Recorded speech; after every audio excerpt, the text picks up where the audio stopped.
খুব বড় সাধু বাবা। হ্যাঁ, বলছিলাম কি আমার বোনের না একটু রোগা, মানে একটু মোটা হওয়ার ওষুধ নেই বুঝলে, ভীষণ রোগা, খেতে চাই না। তাবিজ তুমি তো অনেক কিছু পারো।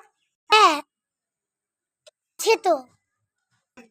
এই তাবিজটা হাতে রাখবে 10 দিন, তারপর গঙ্গার জলে ফেলিয়ে দেবে। ঠিক আছে, আমি তাহলে আসি। হ্যাঁ হ্যাঁ, চলে গেলাম। খেলা কর। চা খাবি না? তুই আরো বেশি রোগা হয়ে যাচ্ছি।